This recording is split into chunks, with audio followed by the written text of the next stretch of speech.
Ryan Tyler. Here. Robert Dowdy. Here. Robert Teal is absent. Danny Garbrick. Here. Helen Ines. Here. Judy Kerstetter. Here. And Christopher Staff. Here. Okay, well, let's do the pledge to the flag. Pledge Allegiance to the flag of the United States of America and to the republic for which it stands, one nation, under God, indivisible, with liberty and justice for all. All right.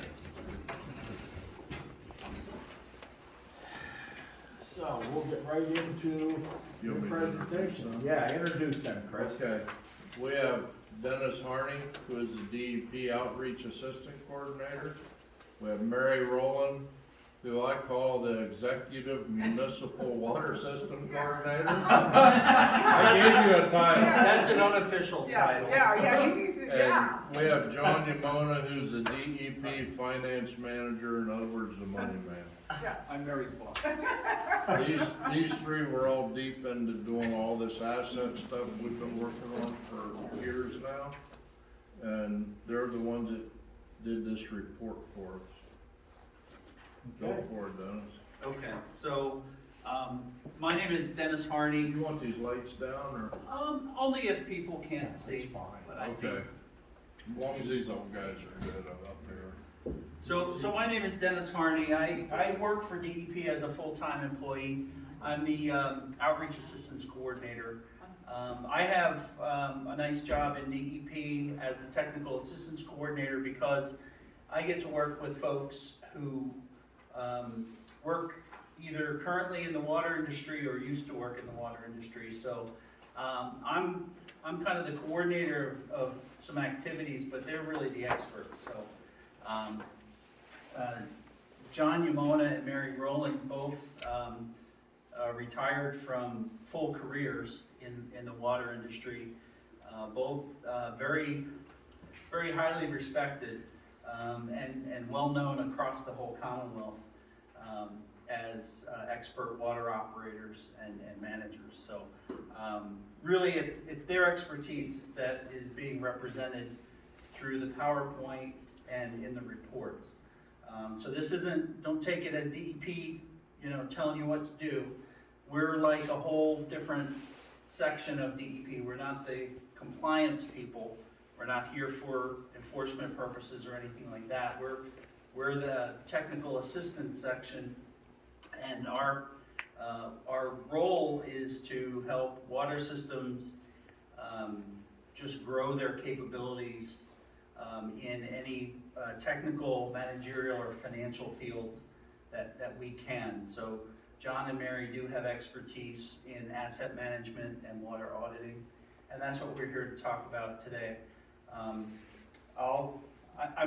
As you can see, I'll be running the PowerPoint. I brought the equipment, but they're the ones who are going to be doing the talking. So I thought we'd try to get through most of the presentation and then have questions at the end. So if you want to write your questions down so you don't forget them. But if you feel that it's very timely and particular to us, we can always go back in the slideshow when you ask your question, but your question might be answered by something that comes after, okay? And we're gonna try to keep this to no more than 45 minutes so that you'll have plenty of time.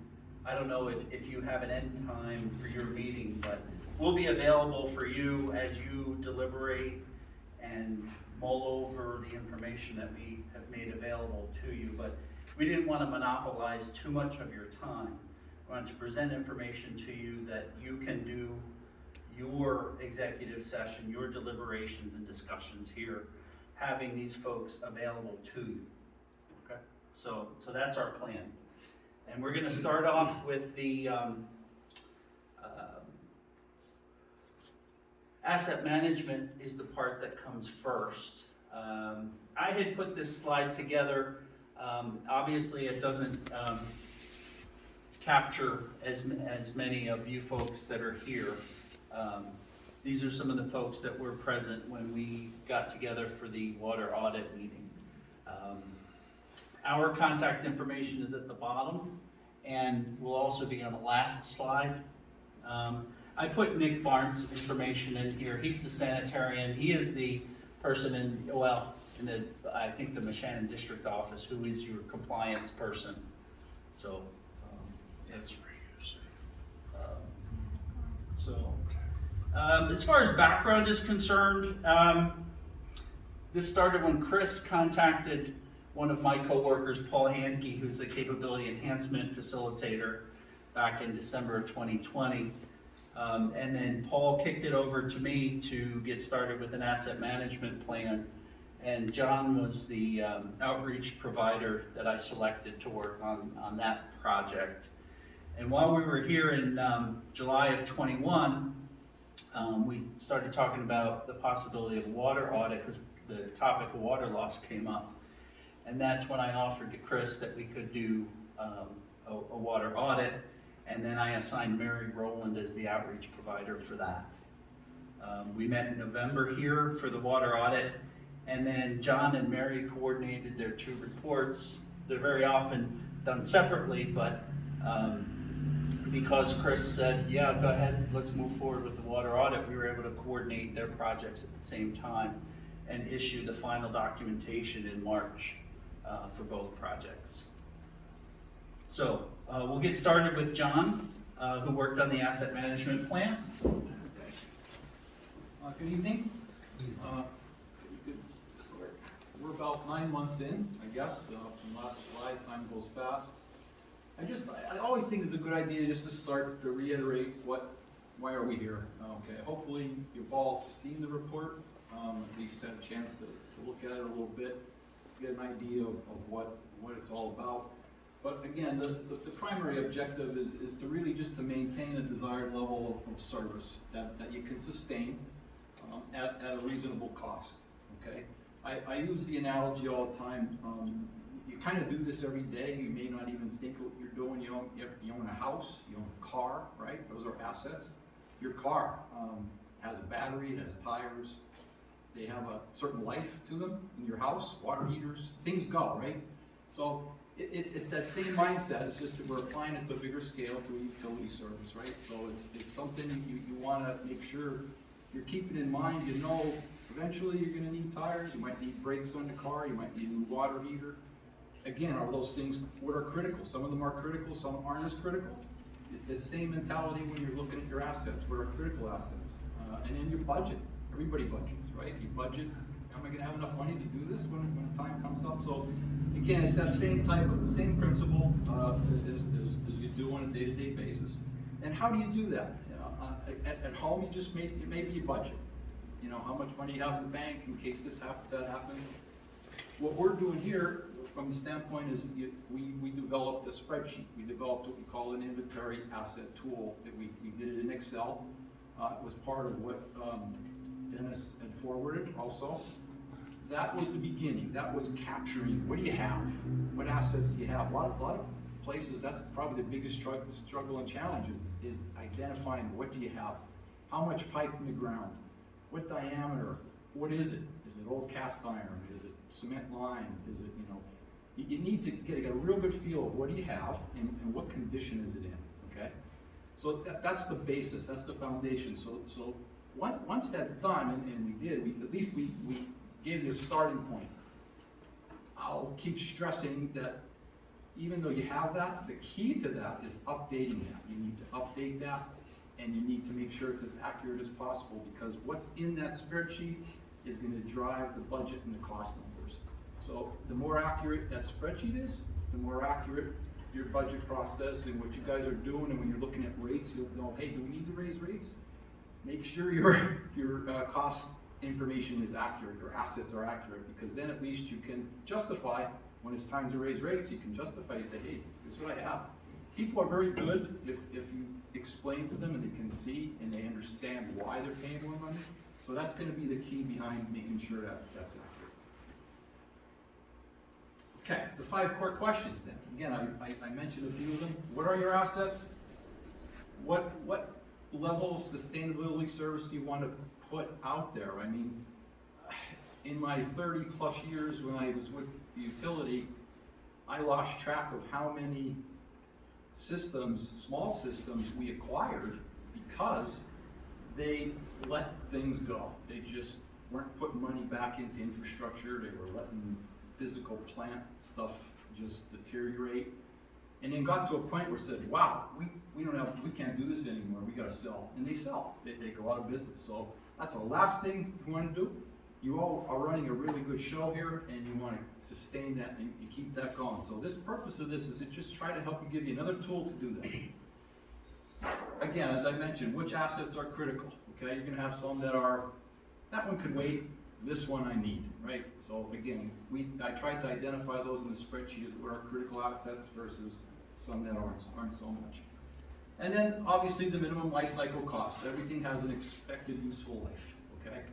Nothing lasts forever. This part might last 15 years, this chemical feed pump might last 10 years. Good to know that, so you see it coming. Surprises aren't good when you're trying to budget, right? So, very important. And then, again, what's your long-term funding strategy? So, hopefully, if the spreadsheet's accurate, you know your life cycle costs, and you know this thing has 5 more years, this one has 3 more years, you're putting money away, okay? You're putting money away. Your annual cost that you're looking to try to save for, you'll have an idea what that is. So if something goes, you can say, hey, you have funds, you have revenue to replace it or upgrade, okay? Okay, thanks. All right, so the report. You have the report. The report has a lot of detail in it. There's like kind of 16 sections. Obviously, the pieces that we need to just, I'm going to highlight are the ones on red. So we'll talk a little bit about the budgeting and financial part, the water production, usage costs, billing rates, and then a summary of what we kind of found, conclusions. So that's what we're going to focus on. The rest of this, if you're interested in a lot of the detail, that is based, again, a lot of the detail in the report is based off that Excel inventory spreadsheet. Okay, so you have both. So for reference purposes, if you need something to make you go to sleep at night, you can take a peek at that report. Okay.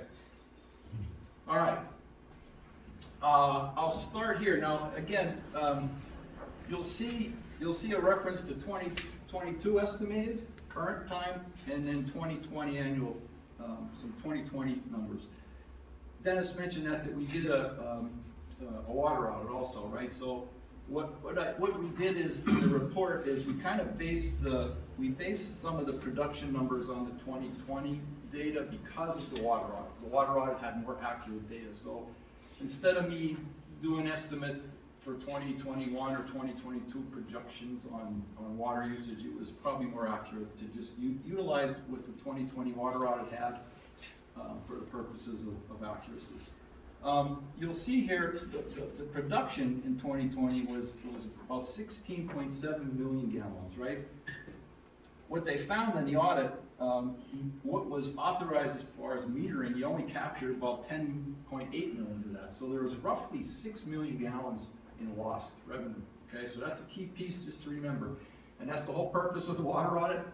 And the water audit, Mary will go through a lot of good stuff that could help you maybe tighten that down, and that's a lot of extra revenue there that's available if you go after it. When I did the numbers, when I was just looking at based on the projections now for 2022, from going from 2020 forward with a 3% inflation rate, I was looking at your operating costs maybe in 2022 being roughly $56,000, and if you divide that by the production, it was costing roughly 0.33 cents per gallon just to produce water out of the well. That's just you producing water. The meter cost then roughly is over what you captured in metering, puts it at about half a cent a gallon. Okay. So I'm not going to spend a lot of time going through this, just a long story short, the required cost then to balance the deficit, this is the annual operating cost, this is the annual replacement cost divided by the metered number. Roughly, we're almost needing about almost a penny a gallon to balance that. And the increase that we'll talk about in a little bit just about gets you there. I was amazed when I submitted my draft report in October of last year, my recommendation was to raise almost double what you got, what you were charging customers. It was That's what we did. Yeah, We and did. that blew my mind, because then when I saw it, actually I had already submitted the draft, and then I found out you made the decision to raise the rates, and you did a great job. You were right on the money. That's where you needed to be. So you came real close. Again, plus or minus, there's a little bit of error in here, right? But you came very, very close. This is minuscule here. So that really brought you where you needed to be, okay? So again, I got ahead of myself there a second, but yeah, that decision made by the board then to raise those rates in August of 21 resulted in what we see here, okay? Roughly, again, using that metered number from the water audit, 10.8 million divided by, I use 200 customers. I know that moves around a little bit, but for the sake of consistency, I use 200. So you're looking at 54,000 gallons a day.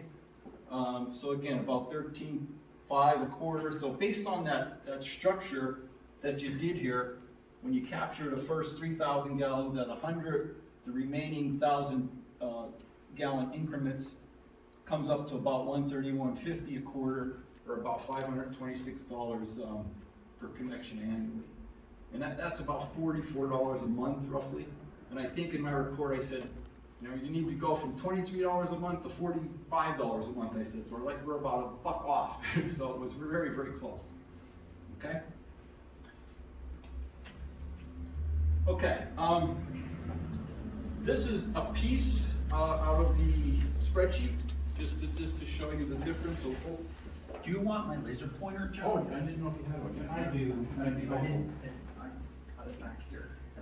My batteries are burnt out in mine, so I should have checked it. Hopefully, why not? Ah, terrific. Okay. This is just a snapshot again, the 2020, 2021, and 2022 with 3% inflation basically, the total operating costs. This one I knew was real at the time, and then I just put 3% on there. Used 200 customers consistently, and again, this was what we were, where we were, 23 bucks roughly monthly per connection. When this started phasing in I guess it was in the fourth quarter, so it did bump up in here, but then this now reflects more so of a full implementation of that rate increase right here. Okay, so there's $105,200. Operating expenses here, and again, when you look at the difference, and this is plus or minus a little bit of error here, but you're roughly only according to this. Again, you won't know until we see the actual numbers for 2022, but right now projected is only off a hair, maybe $1 or so monthly per connection. So it's very close. So the adjustment that was made per the rate increase was really what needed to be, at least to get very close to balancing what we have in the spreadsheet. Again, hopefully the spreadsheet's very accurate. We need to fine tune the spreadsheet. If the spreadsheet dollars go up or down a little bit, again, that's obviously going to affect us a little bit, but not in a significant way. Okay, on to the findings. Again, the annual revenue for the rate increase, basically, it was doubled. And again, that was what was in the original draft recommendation. Kind of you went to about $526 per connection. Again, you're about $44 a month. In the report on page 11, I think it is. On page 11, there's a graph. I should have put it in here. I forgot to do it. I did switch over to it if you wanted me to. And that takes much time. Don't worry about it.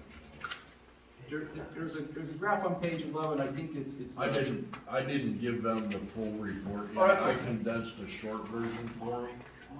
Yep. And I didn't have enough ink or printer paper for it. It should be right here. Oh, okay. Water audit Asset management report. It's easy to get to. I had it, Oh, great, thanks. kind of. I printed out the highlights of everything Oh, for okay. everybody, and that was it. Yeah, only a couple more slides anyway, so we're pretty close there. This won't take too much, this won't take long.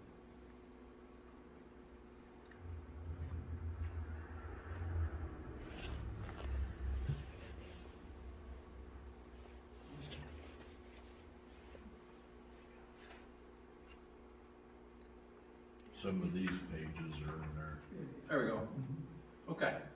Okay, that This is page just in there. this is just some statistics here, just to show you, basically the average monthly residential cost of water in the United States. Again, so again, you're for Pennsylvania, state to state, it's gonna vary a little bit, but for the purposes of it, it's pretty accurate. This is a pretty long running, stat chart here, 2010 to 2019.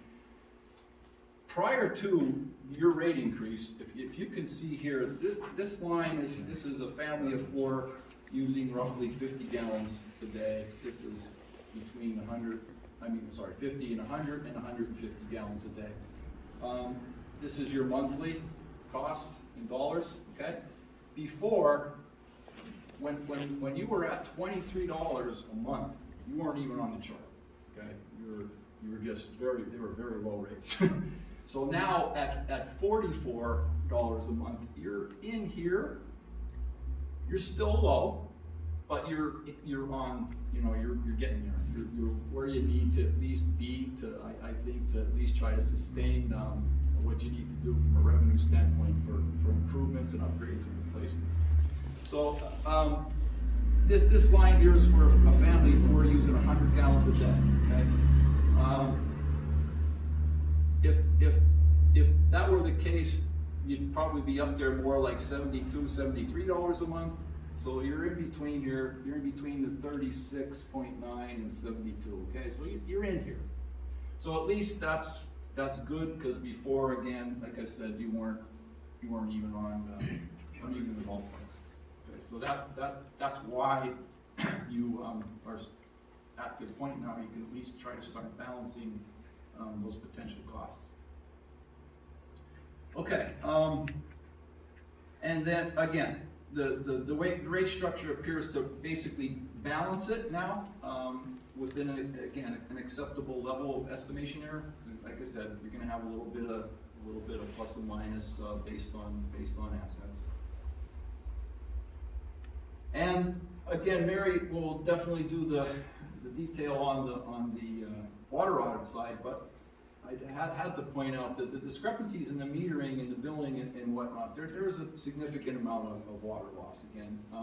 And I'm just basically throwing out here real quick, the 6 million gallons based on a 30.33 cents per gallon production cost, there's some savings here, okay? So down the road, as you tighten up the system, you're accounting for more, you don't have to produce as much, so there's some savings. There's savings in chemical costs and so on. So Mary will talk much more about that, but again, so it helps you to say, okay, we're balancing, but are we on the edge? Well, there's still some pieces, there's still some pots of money there that if you tighten up a little bit, you can still have some additional revenue coming in. And another piece that I at least want to call to your attention is, although the rates are significant and they get you to meet the balance almost, there is very little surplus there right now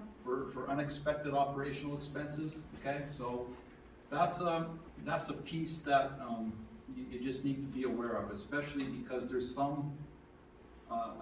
We jumped into it and some of the assets are already beyond their useful life, okay? So we're not coming into a brand new system where we're starting from scratch. We're jumping in where some assets are still within their reasonable life, some assets are beyond. Now, you may be very lucky, some of them maybe didn't go yet, they didn't break down on you, but they're probably, should be on your radar, okay? Again, this is just I know this is small, I apologize, but I pulled out a snapshot of the spreadsheet that shows some of the assets, the ones that show up in red in parentheses, that means they're beyond their reasonable expected life, okay? And that's based on EPA and industry standards. You know, they look at equipment over time, and they know how long a piece of equipment should last before it is gonna go. So again, it could go, you know, like you buy something anymore nowadays, quality is terrible. You buy it, it's supposed to last 5 years, it might last 3 years, it might last 10 years, you don't know, but at least it gives, it's EPA and the industry's recommendations of what to be aware of how long an asset may last. So you see here, there's quite a few that are already exceeded, and some of them are where we have, are they defined as critical assets. There's a bunch of critical assets here defined in the chemical treatment section, as well as some of the electrical stuff. Some, you know, the booster transformer, well pump, control panel. Now, if some of those are wrong, now this was information, the best information we had when we put the spreadsheet together. You or the operations people take a hard look at this, you know, engineering support and whatever. If you find some of this is a little bit inaccurate, then obviously again, the more accurate this is, the better you are. So you can correct, if somebody's correct, maybe some of these numbers will change for the better. So again, when I added these up, these replacement costs here, okay, you could, now, not that they're all gonna fail at one time, but you're in the ballpark of another, that's why I said, there's another $60,000 hovering out there that could potentially hit, you know, between today and whenever, because those assets have already been identified as being past their useful life, okay? And now, this one may or may not have been resolved, but this one was discussed when we first started out. The question of borough or fire company, you know, the old system, the storage buildings, the fire pump house, the stuff that, the assets that go along with that old system up there, spring house, that stuff. The question at the time was, well, who's responsible for that? Does that go on the water's books, or is that another fund? I included it at the time of the report in the analysis of the asset management plan, but there is a chunk of change for those assets, just to be aware of. I don't know what goes on with that part of the up there, but you know, you have the bridge, you have a couple buildings, you have, you know, there's some assets there, so they have some monetary value to them. The question is, you know, where do they fall in your overall budget, okay? And it finally, again, I probably said this too many times, but it deserves repeating. You want to review and update that spreadsheet as often as possible. As soon as you know you replace something or you're going to replace something, don't forget about it, because once it sits and you're not going to look at it, you're going to make some changes to the system, to the operation. It's not going to get captured, and then little by little, that tool, that inventory will just get less and less accurate, and it's going to defeat the purpose. So it's a working document, and it's something that you know, it doesn't take a long time just to go in and update, you know, if you have a new asset. So I think that's it for me. You're gonna hold off on later? I think. Okay. Yeah, and I mean, if they have questions specifically, if you have questions specifically about the spreadsheet, I can open that up later. You know, the report, if you wanted me to open that up and you want to have discussion about that, I'll let you guys kind of give us that direction as needed, if you need. He gave you 5 minutes, so he's. Okay, thank you. No worries. Yeah, Dawn and I worked together a long time. He never did get to be my boss, though. And I'm gonna walk hop over here because I like to walk and talk. I talk a lot with my hands, and I'll trip over that in a heartbeat. One of the things, John, when he mentioned his asset management plan, realize that's the price of the assets. It's not the price of the replacement of the labor.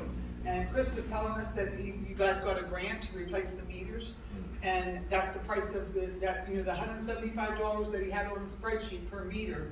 A lot of times systems will double that because it may cost that much to actually install every meter. So it's not the labor. And we all know how much labor costs are increasing even in rural Clinton County. Another thing to think about with asset management is several years ago in 2017, 2018, EPA came out with guidance for states. They were one step away from actually making it a regulation that states had to have that every system had to have an asset management plan. The state of Ohio in 2018 implemented that as an actual regulation. So don't think that even though the asset management plan and the water audit are voluntary, they sometime or another they may become an actual regulation that an asset management plan for any water and wastewater system needs to be completed. So okay, we'll go on with my audit. Okay, so we got together because you wanted to look and control real and apparent losses and make the system more resilient. And compiling a water audit annually may provide useful data to drive Loganton Borough's water system.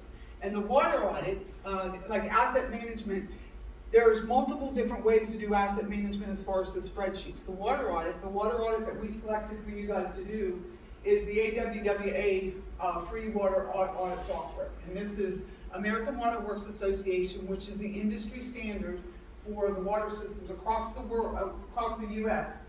Gives this out the systems for free. This is version 5. We did just start to do, there is a newer version of this same spreadsheet. You don't have to move to the newer version. Sometime or another, it might be a good idea to take a look at the newer version out there as you maybe get a little more comfortable with it. Dennis and I just were yesterday at a system where we did a system with version 6. And those of you guys that were here when we went through all these questions, you remember there being so many different questions. Believe it or not, version 6 is a little bit easier. Actually, I thought it was a lot easier. The questions are less subjective. Sometimes the score could be a little bit, the validity score could be a little bit lower, but it's going to be, it's very straightforward. So don't be afraid if you go into this that you move into version 6. Don't worry that it's more complicated. They made it much more user friendly. And it also is free. It's a free download through AWWA. So this is the first, well, that's about the second page of the worksheet. And again, these are the same numbers that John used. The water supply was the 16.782. And so you have the numbers that you guys come up with. And then what we do here is this is a grading number. And this is how good is your data. And the score is anywhere from a 1 to a 10, 10 being perfect, like John is, he's perfect. So this is all, in your data, you meter all your sources. Not all systems meter their sources. So systems that don't even meter the water coming in, they're going with questionable data. But a lot of your meters, your production meters, they were a little bit older.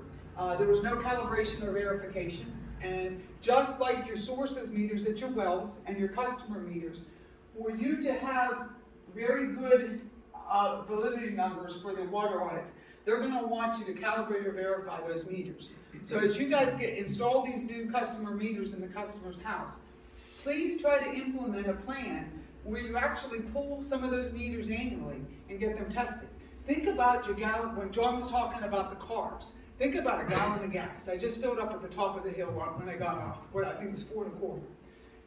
I really want to make sure that when that said that I put in 20 gallons of gas, that I got 20 gallons of gas. Because it's $4.25 a gallon. And I want to make sure that. They're your cash registers. Make sure they're reading correctly. Customer meters tend to read less. And your guys, when we did right here, I'm trying to think, I didn't show all the things, because again, you guys got the coffee. But when we're talking about the customer meters, we input a value that your customer meters were 9.9% under registering. We couldn't go to 10% because the program doesn't allow us to it. That's the highest number I put in. It's the highest number George Kunkel has put in. So that was telling us that your customer meters were under registered, so you weren't getting, that cash register wasn't ringing. And your customer usage, it came up to about roughly 3,600 gallons per connection per month. And that is right within the range of where, in Pennsylvania, rural areas customers use. But your customers, because that rate was so much lower, they may have been using a little bit more. They might have been, they could have been actually using more like a 4,000 gallons per connection. So now that the rate has moved up and you get new the customers, just by the nature that you raise the rate, they're automatically using less water. It's just human nature. Costs more, you're gonna use it less, you're gonna value it more.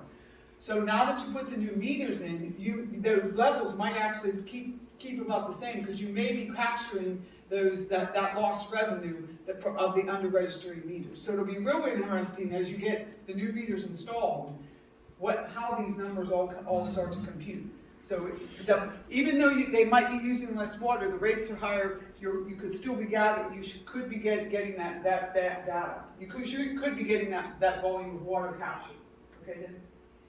So water supply volume, water losses was at 6 million roughly. So we qualified apparent losses. And this is this volume that was a lot contributed to the fact that your meters were very old, systematic data handling, everybody was reading by hand and billing by hand, and that's not at all unique for small systems.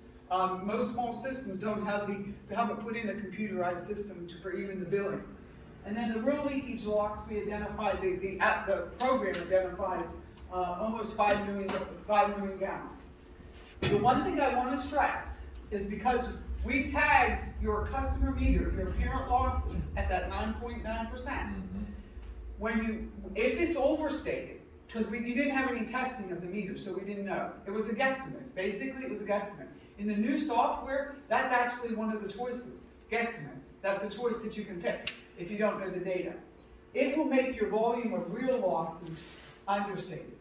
So if the meter inaccuracy, when you install all the new meters, your real loss volume could actually go up because of the fact that you're overstating what the real losses was. In the same way, if apparent losses are understated, like a lot of systems do, then the volumes of the real losses are overstated. So that's the two. So the real losses is the leakage out there, and the apparent losses are the meters and also just some data handling. Okay, and then you had a validity score. I don't know if I say that. Is it validity? Yeah. 32 out of 100. That is not by any means abnormal for small systems. Most of our systems, and this is a section, imagine of a piece of a pie. You've got 4 pieces of a pie, and this is in the second quadrant. This is the second quadrant. That's really pretty much most of the places that we go to, everybody's in that second quadrant. And again, you're never going to get out of that second quadrant unless you have good data going in. And if you don't have good meters at your sources coming in, and you don't test those, you're never going to get above that 3. You're never going to get above that 5 because of the fact that the data going in, you don't know what it is. And this is the percentage. And this is in the water. Everybody in the water industry is very comfortable with unaccounted for water. We like to call it non-revenue water now. This percentage is this percentage has now gone away in version 6. AWWA, the industry, no longer wants anybody talking about the percentage of lost water. They want to value it. They want to give you a volume and a value. Therefore, it gives you a great validity score. But your percentage was about 37%. And that probably was what you were probably reporting on your Chapter 110 reporting about that. Was that about what you guys were getting at? About 30, maybe 40%, 30 or 40%? I think it was a little higher than that. I think it was too, I think it was a little higher. I would love, like, as you're moving forward and you're doing these, you would have had already done your Chapter 110 reporting for 2021. So it'd be great to put those numbers in to your water audit for 2022 and to run these to see what those numbers are. See what and then along with the asset management plan, pick a time of the year normally, like when you're doing that chapter 110 reporting, to tie both the asset management and the water audit together and have them done both at the same time, that would be the absolute perfect thing to do, okay? Okay. So annual apparent losses, uncaptured revenue, $6,000, calculated at 16.2 gallons per service connection. So roughly, by having meters that aren't being accurate, you're losing 12% of your revenue. Customer metering, replacement of meters, and electronic billing. Remember though, as you replace these meters, you know, they go back to year 0 on the water audit, you automatically got to start saving for your next replacement. Because those meters, to replace them is going to take any, you know, the 107, it's going to cost you very close to probably $50,000, $75,000 to replace the meters in the customers' homes. 15 years.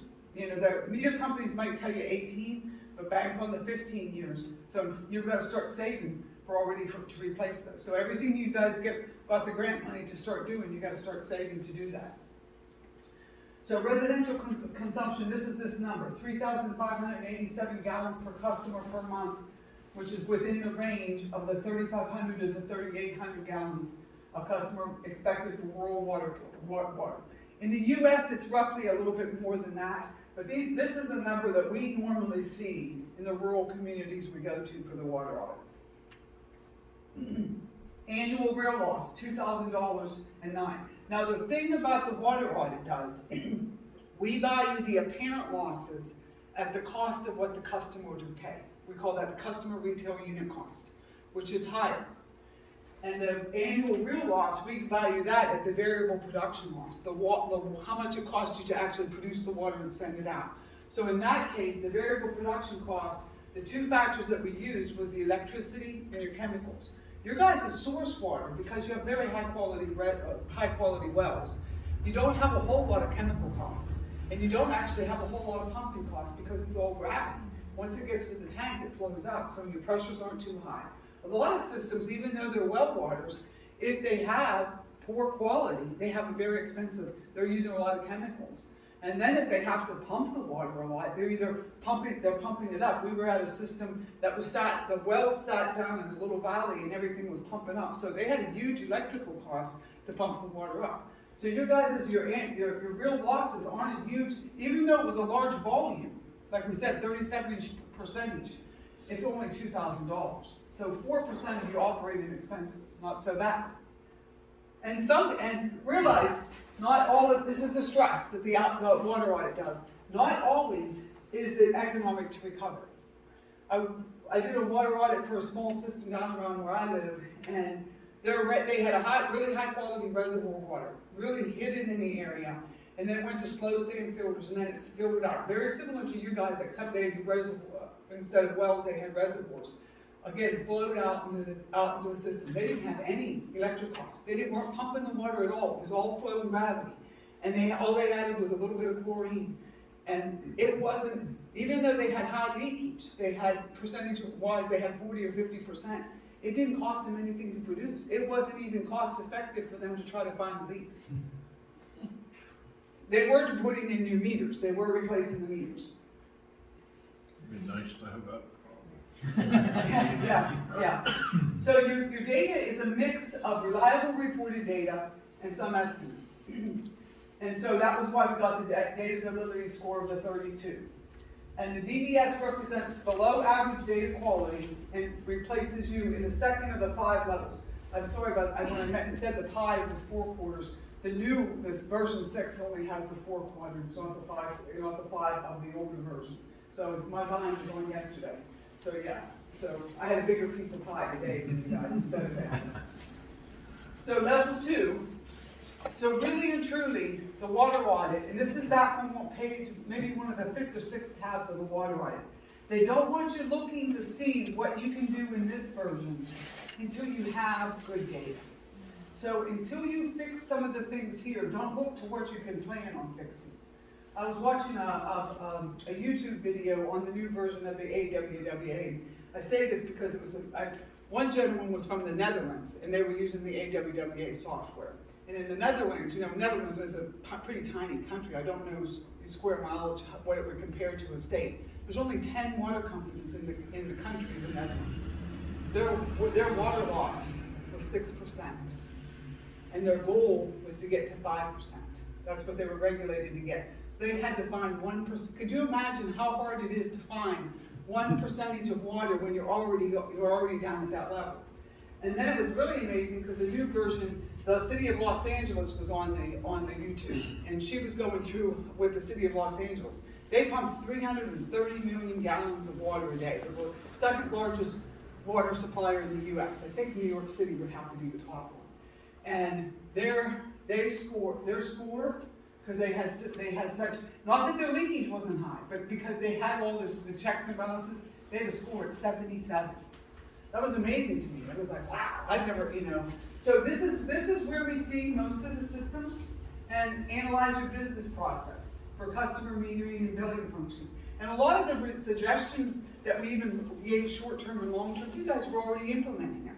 You were already going after the grant money for the meters and everything.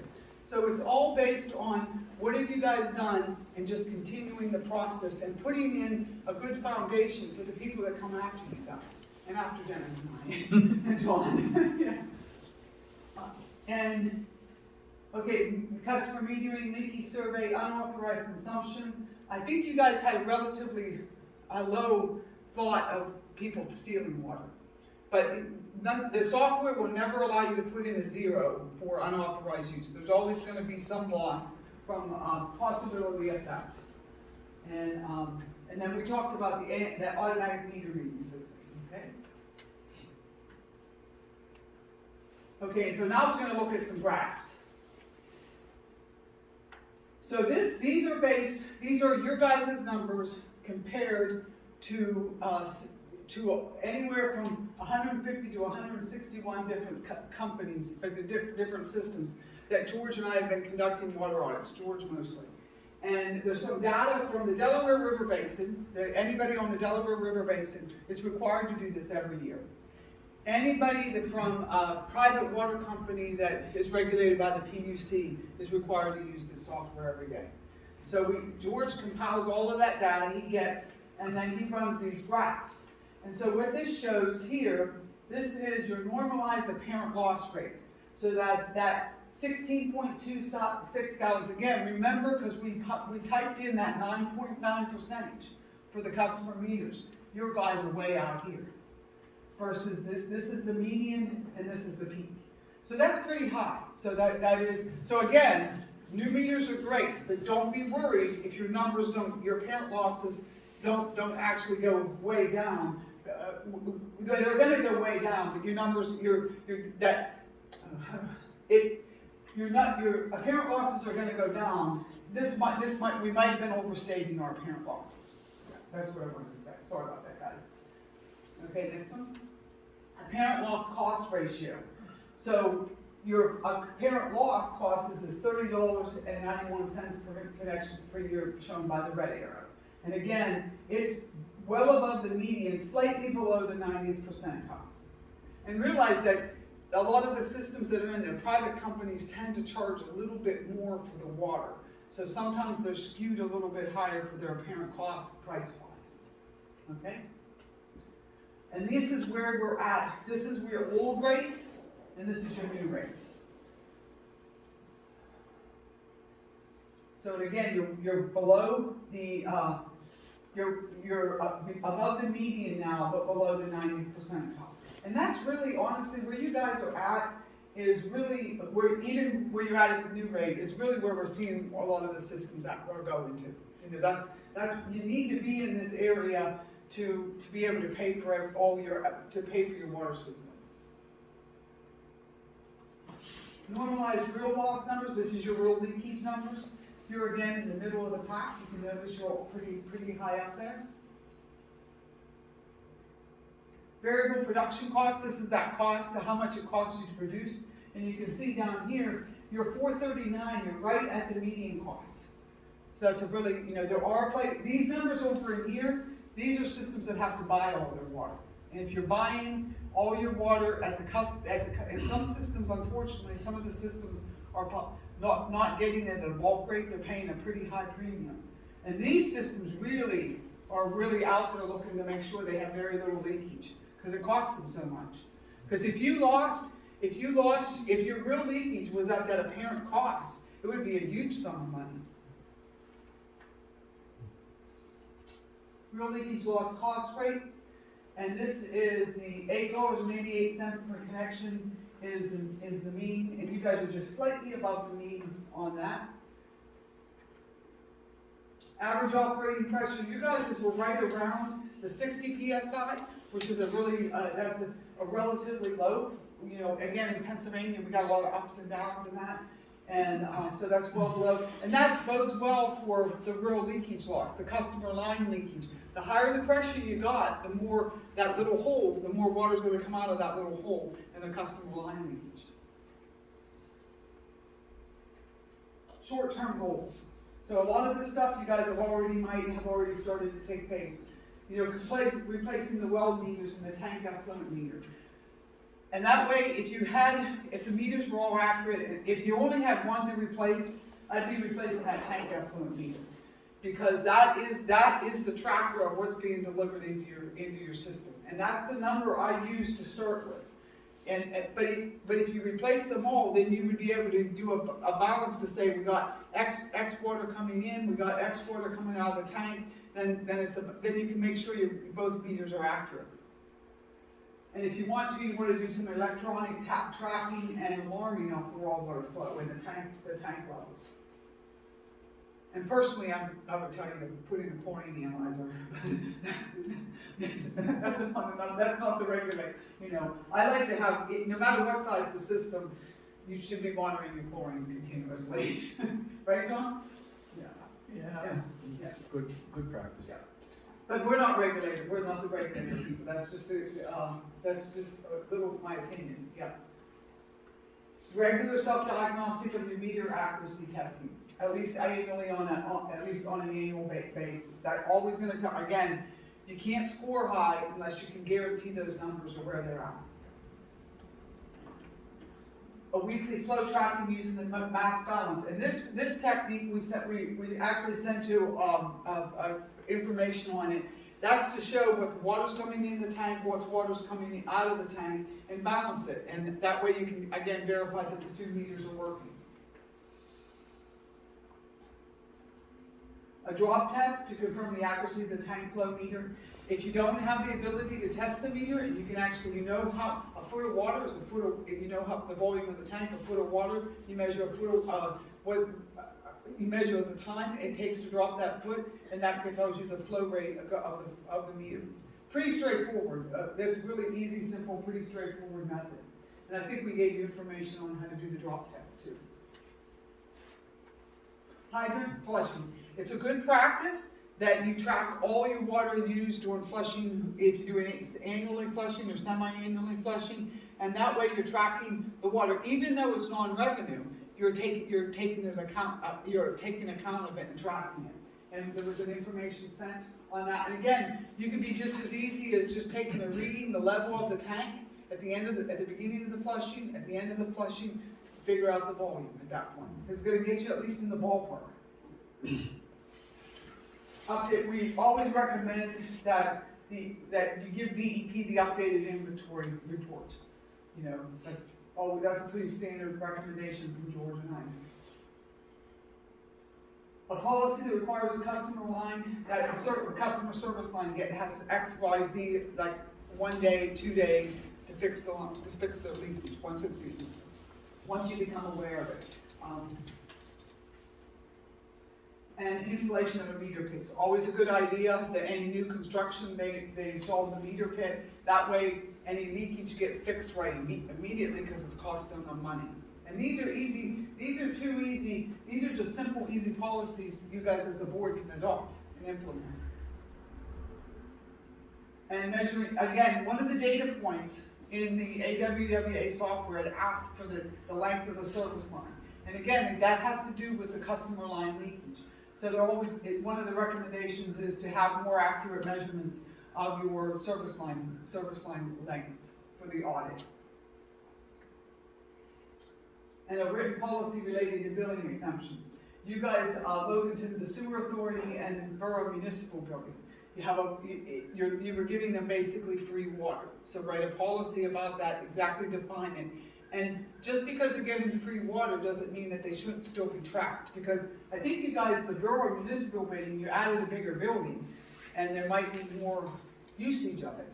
And so, you know, is it still a good idea that, you know, is it still good that everybody gets to use that building and uses a water supply for free? Long term, usually the long terms are the ones that cost a little money. But we'll see where that, again, continue to do the audit. The 2020 was the baseline. You guys can roll right in and do 2021 based on the chapter 110 reporting. And development, we always recommend to do a hydraulic model to get a more accurate number of your, for your pressures. And it's also a great idea to, you know, to maybe tie that in with the meter replacement and everything like that. And upgrading to a GIS system. I think you guys, we'd even been here when Alan was showing you that. Yeah. And we always recommend a proactive leak detection program that identifies the hidden leaks. A lot of times, a lot of systems will do that right about now, springtime. You know, it's a little bit warmer, that's sometimes when the leakage comes up. What happens, too, is if you don't do this proactively, you can have the leaks that are long-term. Like the system we were at yesterday, their system operator had been gone for a while, and he came back to the system. And their usage is doubled.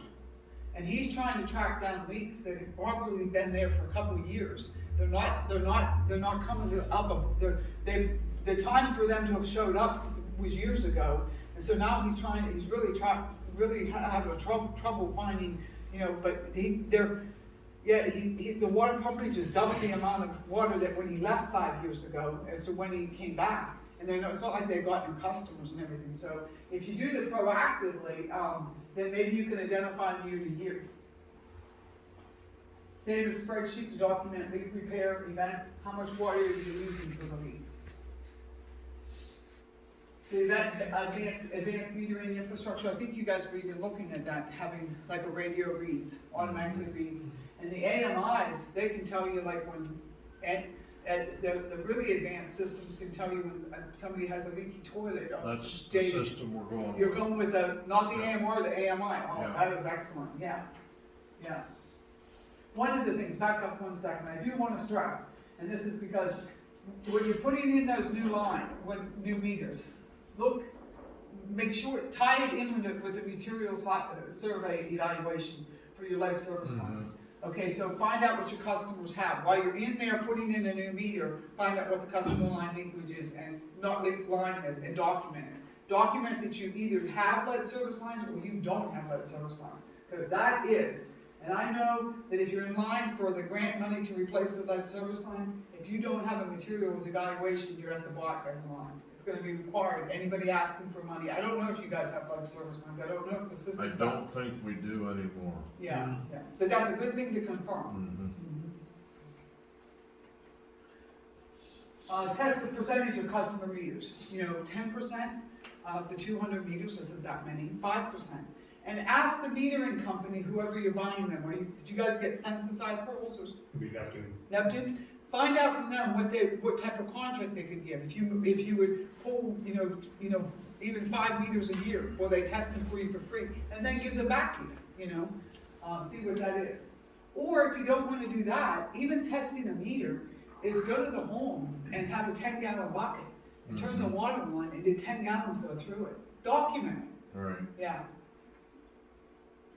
Electronic billing system, I think you were talking, that's going to go hand in hand with the AMI system, right? Yeah. The billing system? Where the meters will be read by a reader, a code reader, and then downloaded right into a computer, and it's gonna do everything. Everything, yeah. And, you know, where John was talking about with the rates, have you raised the rates enough? So it wouldn't be a bad idea to do a rate study. Again, that small system we were at yesterday, they were being very proactive. They were doing a rate study every 5 years. And, I think the little bit that we're behind, like he said about $1, I think we're gonna see the new meters pick that up. Exactly, and also, part of his asset management plan, he said he needed that 60,000, that included those meters, which you've already got the money for. Right. Yeah, so that would, that works out, that's a plus, yeah. They're trying to stay ahead of the curve Yeah, a little bit. that is, you know what, you guys get ahead of the curve, because there's gonna be a lot of systems right behind you on that curve. Right. Especially with the infrastructure money, everybody's getting in line for a little bit. But 20 years from now, you don't wanna leave your legacy to have the same thing, where everybody's in the same, again, needing more money to fix the same assets that you need to take, we can't always count on grant money and even low interest loans, we can't count on that. Okay? And we would recommend that, again, you guys are different, you were the first system that I worked with that wasn't an authority and so most authorities and, or townships, they'll have that third-party CPA that they'll audit their records, because it's a requirement, I think, of the Authorities Act, the Municipality Act. Okay? Yeah, and there's our information. I only went a little bit over. Yeah. Good. Yeah. Yep, and this is Amy's. And Dennis will send you a copy of our presentation today. But you wouldn't have met Amy yet, but or did you? We tried to talk, but that phone number is no good. Oh, really? Yeah. oh, okay. So I sent her an email and we're waiting because I need to talk to her about getting the grant started for us to do the water lines. She's gonna be the one we're pushing on that. So, Chris, when you and I spoke last week, Yes. you had updated me on your meter grant, Right. and that you were looking to move in the direction of your Mill Street transmission line. Yeah. That's gonna be the next curve that we're headed to, is getting the worst of the water lines replaced. Okay. The ones where we know there's problems. And then, And the oldest, yeah. yeah. Now, the other thing that I wanted to just bring to your attention from, I think it was in John's report, I don't know if it was in the report or the spreadsheet. John, do you remember where you referenced the tank? And the age of the tank and some of the condition? It's probably in the report, I believe. Yeah, I think it's in the report. That's in this report that I printed We out. go up to, Metering. there's a storage tank, I think is a, That was on page 2. Oh wait, no, that's just the line going to it. I think there was a section for storage tank. Water storage, 2.6, page 6. 2.6? Yeah. Yeah. Water storage. So John had made a comment in the report that the tank is within 3 years of its expected useful life expectancy. It's in relatively good condition, but in need of maintenance. Were there other observations? Do you remember that you referenced? Was that a gas line tank, or what is it? It was a glass tank, an A.O. Smith tank. An A.O. Smith tank? The office storage Interestingly, tank. I have an A.O. Smith, or I guess it's engineered storage systems tank being built this week. I talked to them, and they're gonna be looking at taking a quick look at 3 tanks on another system I have, and I'm also, with your permission, going to ask them to stop down here, do an evaluation of this tank, and give you a rehabilitation estimate on it, so you've got some data to work with on that. Those are typically high dollar projects, depending on what they find. So if you're looking at, like Mary said, being ahead of the curve and getting right to the front of the line with any of this infrastructure money that might be coming through, that jumped out at me in addition to your 1,600 foot, I think you said, estimated the length of transmission line. Right.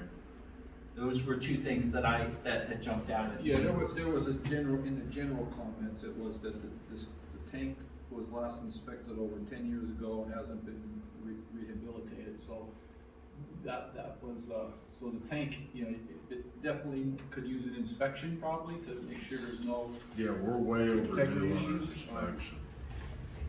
And it's not, even if it doesn't need anything, it's not a bad idea to schedule at least every 3 to 5 years to have them cleaned. Right. Because there's actually a lot of debris that gets in there, and it would surprise you, it is, but that is the AWWA recommendation, to have them evaluated every 3 to 5 years. Yeah, because a new tank is pricey, yeah.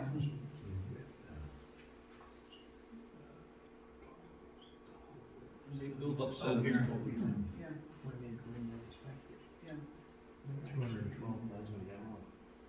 yeah. Okay, so this is what, from John's report, had caught my eye. Cleaning and resealing all the plate edges, cathodic protection, and protective coating on the floor.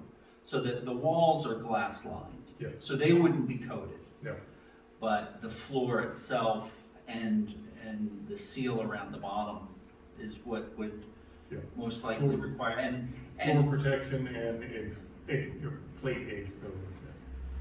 And this could possibly take some planning operationally, because it would be difficult to run your system without the tank.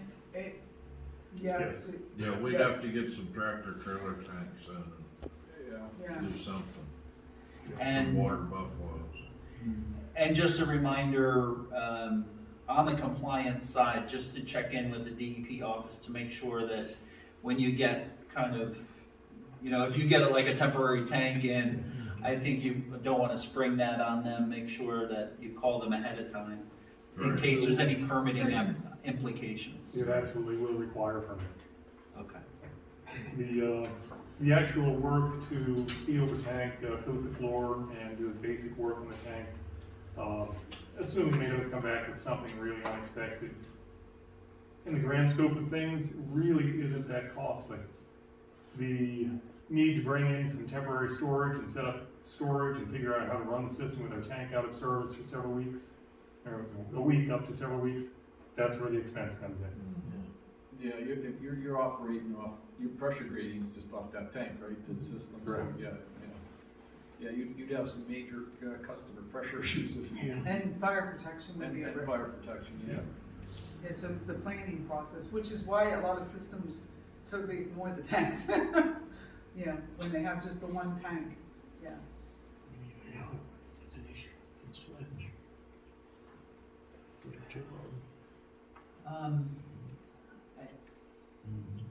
I think the other thing I wanted to mention was the concept of full cost pricing and how that comes in. It's in the report. So this, let's see. So your operating expenses,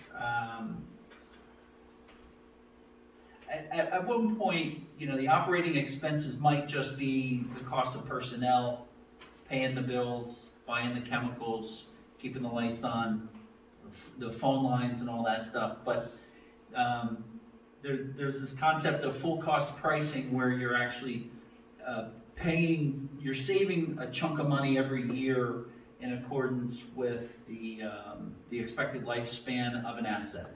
Okay, and even though you might not be buying a chemical feed pump every year, if it's a 10-year lifespan, you're putting away 1/10 of the amount that it's going to cost. Okay, Right. so really what you're doing is you're building up a kitty so that you have money in the bank to replace that asset. Okay, and you're collecting, you're considering that 1/10 portion as part of your annual expenses. Okay, so there was a point where your operating expenses without any savings for your assets, I think we're just covering, or maybe a slight deficit on just keeping the lights on. So the concept that this asset management plan works off of is not just paying the bills, but it's also setting the money aside to be ready to replace your assets when they go. Okay, so if at some point in the report of the spreadsheet, this line item wouldn't have been here, maybe in 2019. This is the annual asset replacement cost, okay? So what John did was he took all of your assets and then divided them up by the number of years that it's gonna take to Fix them and replace to them. replace them, right?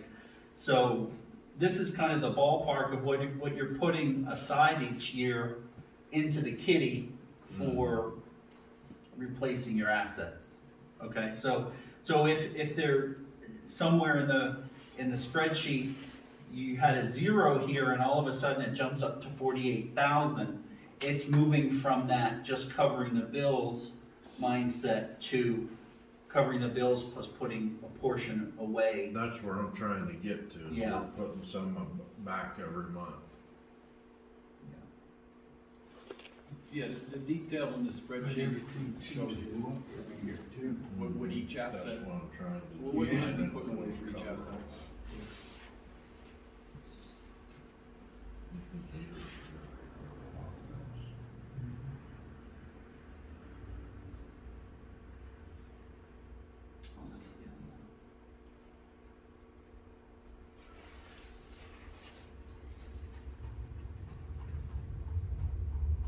I'm just gonna pull that other spreadsheet up in case there's, it might generate questions.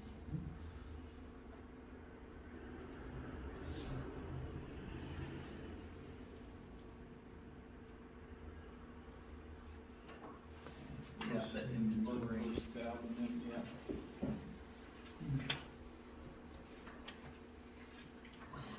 Show the one that doesn't show so many numbers in the red. Right. Yeah, John, can you, here's your annual plan. so the ones that are in the red,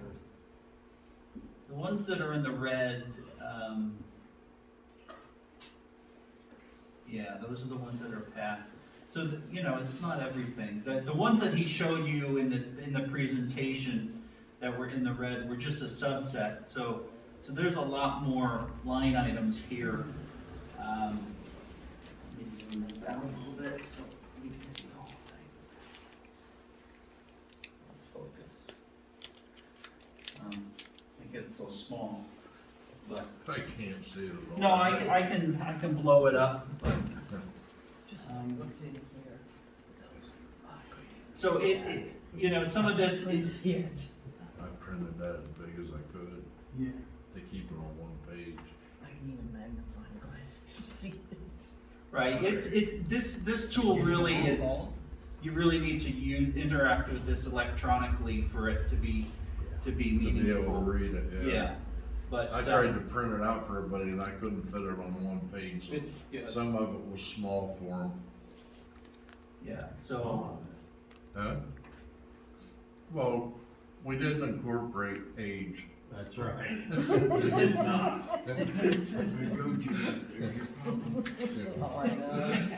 You need to.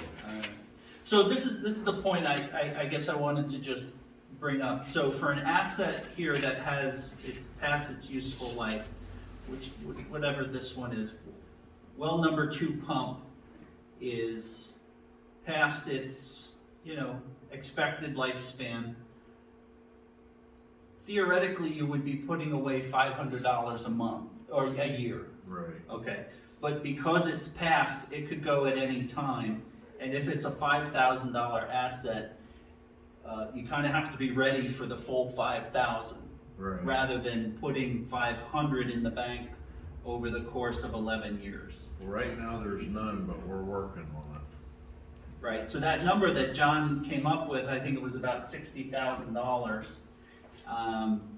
That was all of the assets, if all the ones that were past their lifespan failed in the short order, like John said, you'd have to be prepared for that. And here's the meters are 35,000.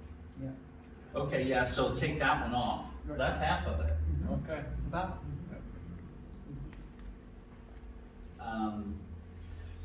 So I guess the idea would be for whoever's gonna be running the spreadsheets and such, it would be important for you Samantha, if you have questions about how this calculates and how this works, you could work with John to, so that you could reproduce this and update this, or if you had another board member who, committee member who wanted to take that on, if you didn't want to put it on Samantha.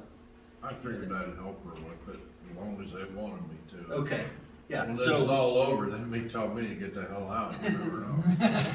so one-on-one, if you need help, understanding how these spreadsheets work, even the water audit one. Like with the water audit too, what helps is back in the comments section of the tabs, I put exactly how I got the numbers that are in the audit. Right. So with very, I try to make really detailed, exactly what it is, where I came up with it.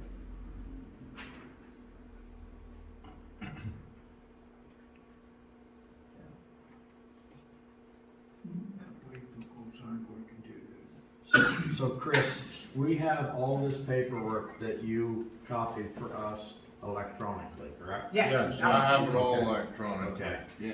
all right. The report is 4 times what this is, I just printed out the highlights and gave to you. But I'm saying, if we wanna go in and look at this spreadsheet and blow it up and. Oh, yeah. We can work on a computer or, Yep, I can email it to you. okay. We have some larger printers in the office. Right. If you wanted me to tinker with some of that small font stuff, maybe make it as wide as possible and then just put it on a few pages that you could lay out on a table, I think we'll be all right, I Dennis, could because print stuff for you if you wanted. not everybody in here uses computers, Mhm. and we're getting up to speed. But I think if we had to and brought a computer in and set it up, I think we could do it. And I know on the computer, we can blow it up.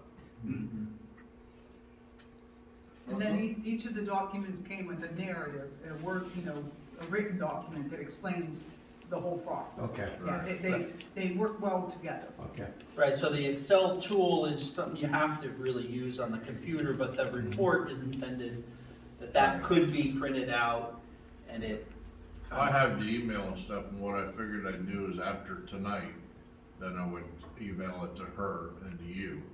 And that way, we all have the same thing, but I didn't wanna confuse everybody Right. for what we're doing tonight.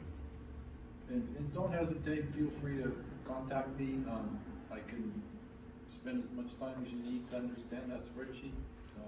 Tell you where, if there's a number you don't understand, or a header, or a column you don't understand, or how one relates to another, because there's a bunch of formulas that are built into the spreadsheet, so Right. if there's something that doesn't just make sense to you and you need it clarified, just email me, call me. I'm retired, I have a lot of time. So you have all the formulas and everything in here protected, correct? That you can't change them? No, I did not protect it. Maybe I should. Yeah. Because I'm very familiar with Excel, I use it all Okay. day, every day, and Okay. if it's not protected, it will get screwed up. All right, that's a good point. Yes. I left it so that everybody had the ability to do what they needed to do. I mean, If don't they- change what- Well, we want to be able to change the data going in, but I want the formulas, Okay. calculations protected. I'll lock up the formula cells, and then I'll send it to Dennis, so you can send it to Okay. Chris. Yeah. So you'll have another version that's a safer version to use. Okay. And usually, like, you can even just make it with no password.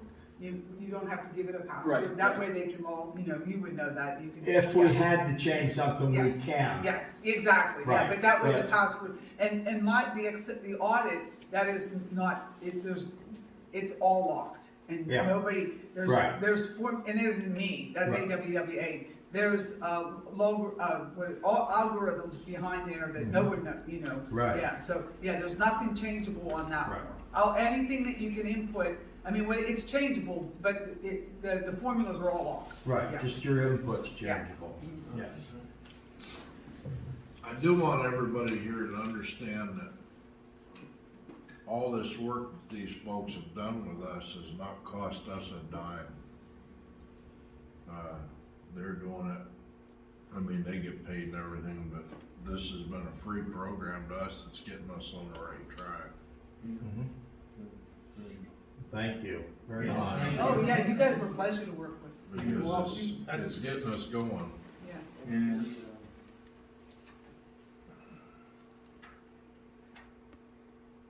That's what we're here for. Yeah.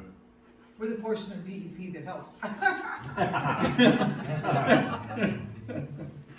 as a full-time DEP employee, I will withhold comments.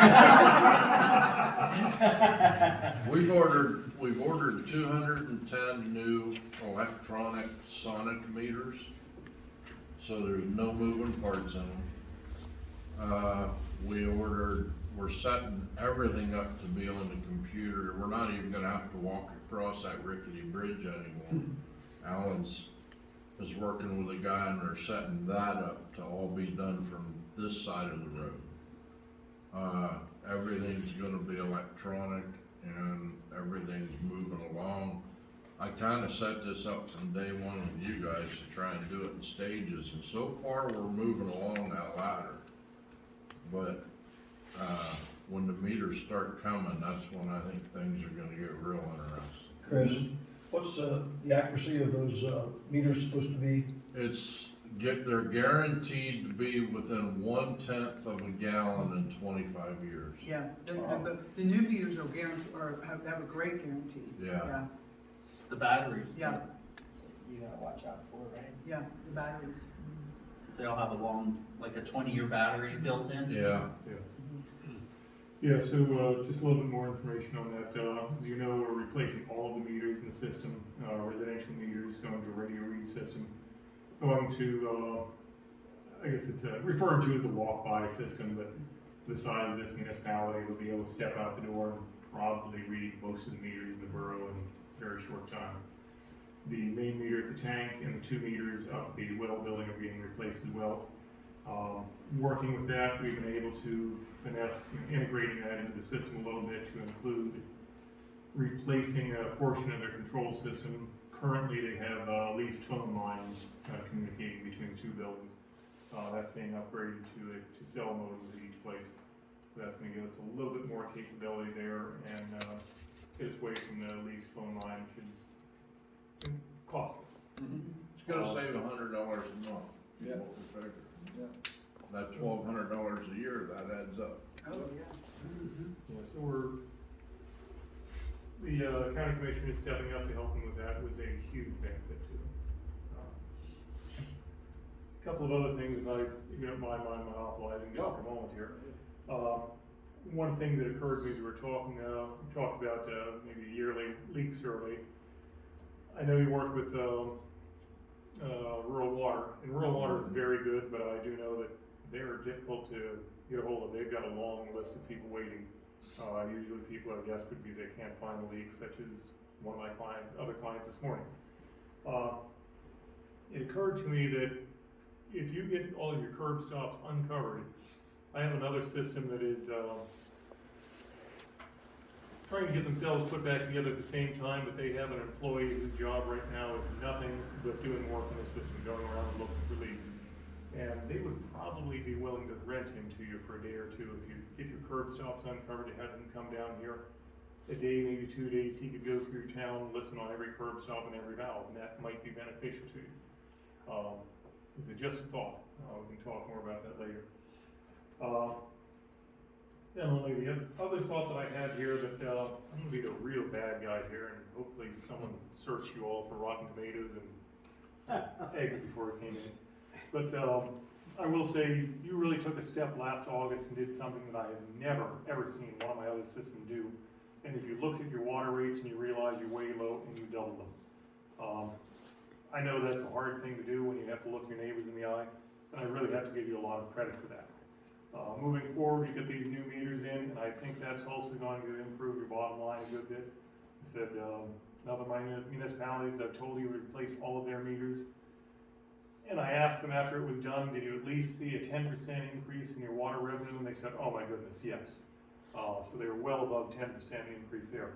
So you're moving in the right direction there, and I hope that a lot of things are going to help your bottom line. the word of caution that I have for you, and this is what I've been telling all of my clients right now. If you look at what it's costing you to buy a gallon of milk, a loaf of bread, a gallon of gas, 2x4, a sheet of plywood right now, the rate of inflation that we have seen in the last year, other than one time in the 1970s, is unprecedented since about World War II. So the rate of inflation is going up badly. I'm not sure where things are going. As you know, even your engineer had to increase his rates so he can increase what he pays employees because they've got to afford to feed their families and get to work. Yeah, but we didn't approve to pay that. Again, I apologize there. I'll throw myself in front of your bus there. It's coming up at the next meeting, she already told us. Okay. I really have to apologize. I don't like doing that, but, and again, diverting a little bit here, that was simply based on my gas bill and my increase in pay to my employees. They deserve more. And, but where I'm going with this is, please keep an eye on your rates, keep an eye on where you are. Don't be lulled in that sense of security that we're in good shape and not raise your rates for another 5-7 years. I'm figuring every 2 years, we're gonna have to bump the rate a little bit to stay up with inflation, because even Bob said our chlorine cost has almost tripled, and it's ridiculous. So I know we're gonna have to continually build a program to bump rates. And the nice thing is, with us doubling the rate, we had virtually no complaints. Everybody realized, yeah, it was due. We had no complaints that come to us Right. as a body. Right. You go out and about and you hear all sorts of complaints. Yeah. They just don't wanna express them at this meeting. Or they go to The main Facebook. thing to do is to tell them what other municipalities have been paying. Yeah, right. And then let them say, When I spoke with Bob Marshall this morning, he couldn't believe it. With double the rate, we're still below what they are down there. Alan, what percent, any of your clients, like what percent are they escalating a year? Do you have any idea? Like what would we be thinking of, or is that hard to tell? Yeah, it's hard to say. Most of my clients, well, most of my other clients, quite honestly, right now are in denial. The clients that I can think of recently that have raised their rates would be, in the Renovo area, and that was based on a Penvest application they put in 4 years ago, when Penvest effectively looked at it and said your rates are too low and kind of defined where they had to be. But I do know most of my clients are in denial right now. They don't want to raise the rates. But I'm also seeing my clients having to instruct their operators to check with the secretaries of what you can order this month. So it's a difficult time we're in right now. Oh, yeah, absolutely. If you can get it, it costs a lot more than it cost last year. everything. Groceries. And to make you feel a little bit better about your decision to switch to Neptune as opposed to Census, there's one other system that I have that I'd like to talk to these folks about a little bit later on. But this system is under consent order right now. They have about 1,200 customers on the system. About 200 of their meters are not reading. That's lost revenue. Yeah. They have had meters ordered from Census since September, and they have not gotten a single meter, and there is still no estimate when they will get anything. So I commend you in making a wise choice there, going with Neptune, I believe. Yeah, I think we made a smart move there.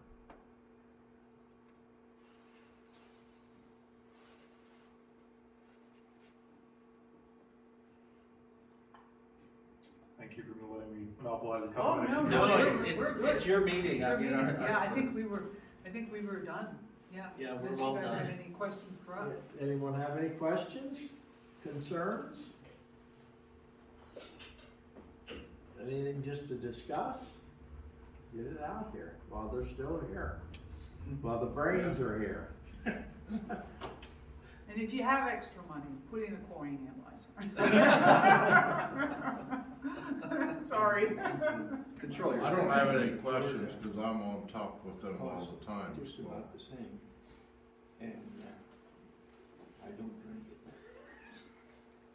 I just wanna say thanks for their guidance and where we're getting to where we are now, because there's been a lot of work in the last 3 years over this. And they've been, every time I make a call to get a question answered, they've been there, and I appreciate it. I You all appreciate been, Ellen you all too. been a pleasure to work with. I mean, it's nice, it makes our job easier when you're as proactive, you're very proactive. You are on the ball here, obviously, you're taking all the right steps, you're moving in the right direction. You're already, you're well in far in advance of a lot of small systems, let's just put it that way, so, And actually, doing the right things. there's a lot of large systems that Yeah. don't do asset management or anything. Yep. You guys are, you have a great start right now. Yep. Yeah. We just have to continue. Yeah. Yes. I will say, again, from my perspective, and a couple of other systems I have, one in particular that I'm working with, you have a lot to be proud of as to where you are, where you're going with things, and the steps you've taken. Because I remember, 4 or 5 years ago, we were in that discussion, and you brought up, it's time to sell. Because, you don't know what to do. Yeah. So I think we're on the right track. Oh, yeah, for sure. Oh, that was probably that, you had a PenFest meeting back then, didn't you? Yeah. Is that how, and then, they said you're just not charging enough, come back when you charging a, Yeah, they didn't even wanna talk to us. Mm-hmm. And we had to do a lot of paperwork and a lot of legwork to even get you guys involved, because when I talked to Paul originally, he would ask me, do you have this and that? And I'd come down here and look, and we didn't have it. So we had to generate some stuff Mm-hmm. and get Paul to even talk to us, to get you guys involved. Mm-hmm. But now we're on the right track. I know we are, I feel it. And it's just gonna be all of us as a group continuing to keep this goal in mind, that all along what I've seen is when something needed fixed or that, they just took the money, went and did it. They weren't thinking 20 years down the road. Like 20 years down the road, most of us aren't gonna be here. Well, we have to leave a clean system for people that are coming in. Speak for yourself. Yeah, I'll be there. That only made me 65. Well, then you can take care of it from them. But I'm trying to think 10 to 20 years down the road is my brain thoughts, so. Well, and I gotta give it to the council, the group of council. I've sat on council now for probably 16, 18 years. And when I come on as the snot-nosed kid, and you could see the troubles we were having, but no one wanted to do anything. Just keep putting it off. And I think, this group here has come a long ways, and said enough's enough. I mean, we need to deal with it and make it better, not just, try to get by. So, yes.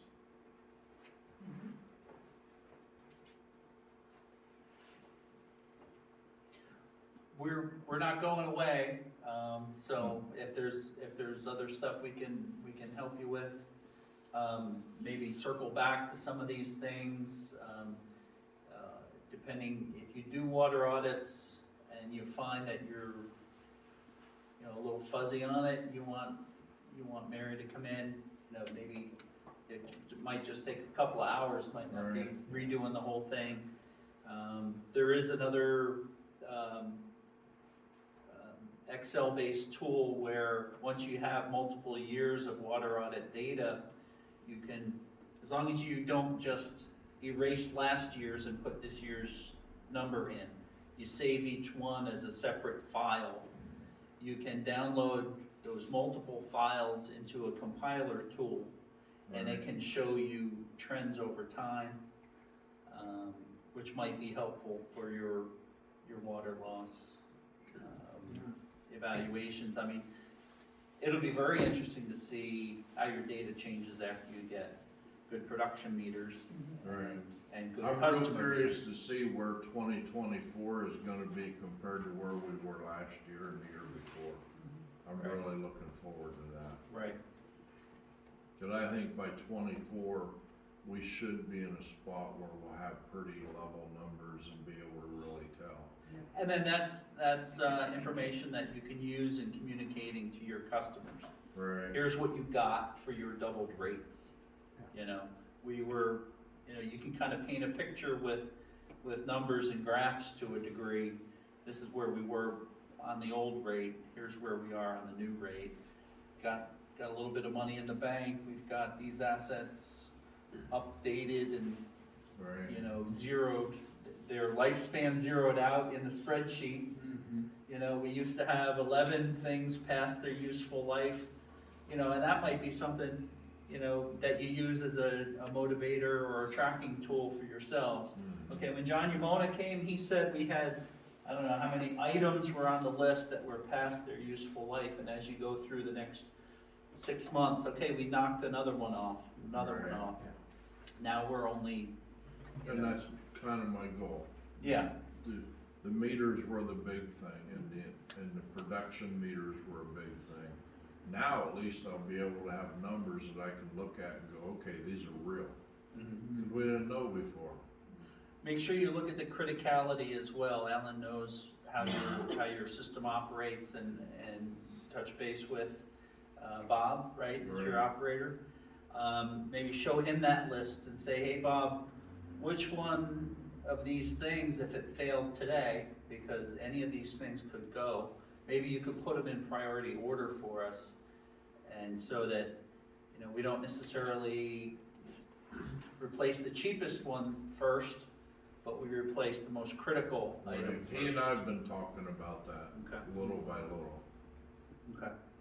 He's having some issues right now, so we're kind of going on what we can do. Yeah, and so, capturing his institutional knowledge is probably something you want to focus on pretty intensely right now, as much as he can Right. manage that, getting it down on paper, maybe writing some SOPs for how things work. Mhm. Yeah, and your staff is always part of the assets too, is your certified operators, especially in the rural areas, are sometimes few and far between, because most systems can't really employ a full-time operator all the time, so they use a circuit rider system and everything like that, and that costs money. Right. And, so that's what's nice, if you have one, and if there's other people, you can share you can share them locally and everything. And it's also not a bad idea, you guys do not have you don't have a very complicated system, it's not out of the realm of somebody else, training with him, training under the certified operator and getting your certification. We're already doing that. Yeah, we have a girl, working for us now. Yep, And actually Jim too. Yeah, Jim, We with actually three, have 2 people we're working yep, with. yep, that's excellent, yep. 3 total. Yeah, but we have 2 new ones that were, Yeah. Yeah. Yeah, actually Jim and Candy are the ones that are doing the work right now, right. because Bob's not in that good a shape. And the girl we have, coming on is really good at reports and that sort of thing, which is the direction we wanna go. Right. And she's working with Sam, so that's gonna get Sam on board with all of that too. Sam just doesn't know it yet. As efficient as she's getting and making everything efficient, she has more time.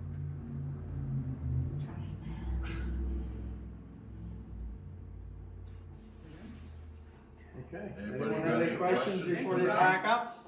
Well, time for supper.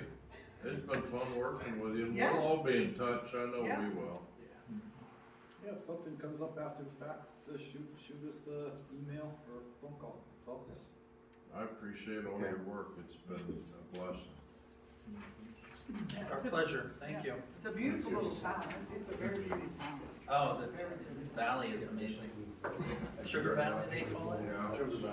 Just watch out for the horses. Yes, I got those back in my area too. I have a fair, not as, not as much as Lancaster County, but a fair amount of Amish, yes. Yeah, That must be, a lot of them come from Lancaster. Yeah, I was down there for working in Norwich. My golly, it's like, there's a lot. Things I heard the highlights of it. things are ironed out, Well, I think the main it's gonna work out. Because, Give me a call. We just don't wanna get in that what we want situation now, again. we Yeah. draw. yeah, we got It's,